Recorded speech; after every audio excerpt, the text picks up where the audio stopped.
Pace, professora Bruna Oliveira de História. E o nosso tema de agora é a África e a expansão marítima europeia entre os séculos XV e XVI. Bom, vamos voltar um pouquinho no tempo, lá para o século XI, e entendermos aí a complexidade que havia dentro do continente africano, né? Toda a riqueza que aquele continente tinha, os minérios, enfim. O continente africano, durante o século XI, tinha vários impérios, né? Congo, Gana, Songhai são alguns desses exemplos de impérios que eram milenares e foram completamente devastados. Bom, primeiramente, o que é importante aqui que nós ressaltemos, né? A expansão marítima europeia, quando a gente fala em expansão marítima, a gente está falando em navegações, tá? Então, vai ser um pouquinho mais técnico, mas vocês vão conseguir entender.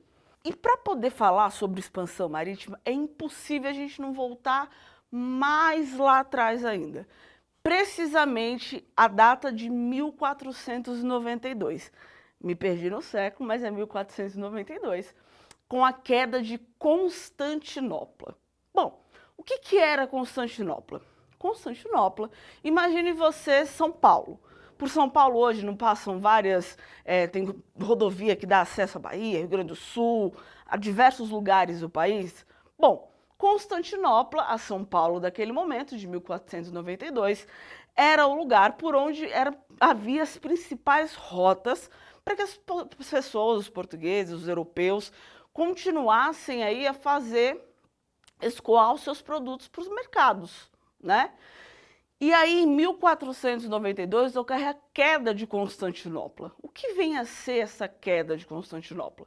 Constantinopla é tomada pelos genoveses e encerrou, falou, ó, a gente tomou conta aqui, se por acaso você quiser continuar navegando, você procure novas rotas aí e por aí vai, tá? Bom, isso aí acontece durante a Idade Média. É importante que nós lembremos que a Idade Média, para a Europa, foi um período um tanto quanto turbulento. Por quê? Porque na Idade Média houve muitas doenças. O catolicismo era uma coisa assim que estava ali, ó, entranhada e não saía de forma alguma. Então nós temos o momento da Alta Idade Média, que é quando ela se forma, ela aparece e se apresenta como novo, olha, revolucionário, vamos aqui fazer a Idade Média, não sei o quê. A Idade Média durou 1000 anos, né? Ou seja, durou 10 séculos. E só depois, com a queda de Constantinopla, que é marcado o fim da Idade Média, tá? E a Europa estava completamente devastada. Quando eu falo em Europa, eu estou falando em Espanha, Portugal, França, enfim, todos os países que compõem o continente europeu, né? E aí, quando acaba a Idade Média, os países da Europa estão devastados, né? Principalmente pela peste bubônica, ou como algumas pessoas preferem chamar, de peste negra. Afinal, tudo que é ruim é associado mesmo à imagem do negro, né? É a magia negra, é a cor do pecado, é a cor do pecado. Isso é absurdo.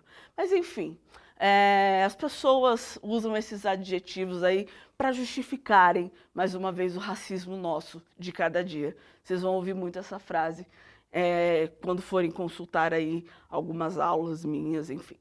Bom, e aí o que acontece? Durante a Idade Média, navegar era uma coisa totalmente fora de normal. A gente está falando naquele momento de pessoas que acreditavam que a Terra era plana, né? E que se elas continuassem ali, se elas entrassem pelo mar adentro, o Oceano Pacífico, enfim, se elas fossem navegar, elas iam cair na outra beirada da Terra. Parece até que eu estou falando de ontem, né? E aí vem o Renascimento, que é um período aí entre a Idade Média e a Idade Moderna, né? E aí vocês precisam entender o que acontece nesse período renascentista. Sabe quando você, meu amigo, minha amiga, tem uma prova E aí, qual é o pensamento do homem medieval? Chega lá e ele fala, olha, eu vou rezar e agora vai dar tudo certo, eu vou fazer essa prova e vai dar tudo certo. Por quê? Dentro da Idade Média, tudo era muito teocrático, ou seja, Deus estava no centro de tudo, né? Por favor, não estamos tratando aqui de religiões, estamos falando de história, tá? Então, por favor, não leve isso, olha, tá falando de religião A, religião B, religião C. Não, eu estou falando de um modo de sociedade, certo? E a sociedade naquele momento era teocrática. O Renascimento, que é a contraposição a isso, ele vai nascer aí, olha, tem a imagem do homem vitruviano, que vocês podem acompanhar, procurar pela internet, e a imagem do homem vitruviano, e aí a imagem do Renascimento é, o homem é o centro de tudo, né? Então, perde-se aí o medo da navegação, e navegar para a Europa é absolutamente necessário. Então, eles se lançam ao mar, e vão aí tentar conquistar novos territórios, principalmente a Espanha e a Europa, né? Porque naquele momento, com a queda de Constantinopla, fim da Idade Média, nós temos então, precisamos de um novo modelo. E aí surge um modelo capitalista, naquele momento o ouro está muito em ascensão, então está todo mundo correndo ali, ó, em direção ao ouro, vamos, vamos, vamos, eu quero ouro, preciso de ouro, preciso de ouro. E aí eles chegam na África, né? Os europeus, repetindo, europeus, tanto espanhóis, quanto portugueses, quanto franceses, chegam na África, que até o século XI, século XIII, né, tinha ali toda a sua construção muito bem edificada, eram cidades-estado muito firmes, foram se perdendo ao longo do tempo, esse enfraquecimento vai se dar justamente pela mudança, né, que vai acontecer no pensamento realmente do europeu, e aí ele já vai chegar, ele chega devagar, né, porque assim, o ladrão, ele não chega falando para você, oi, vim roubar sua casa, abre a porta aí que eu vim roubar sua casa, né? Não, se a pessoa for querer entrar na sua casa, ela vai devagar.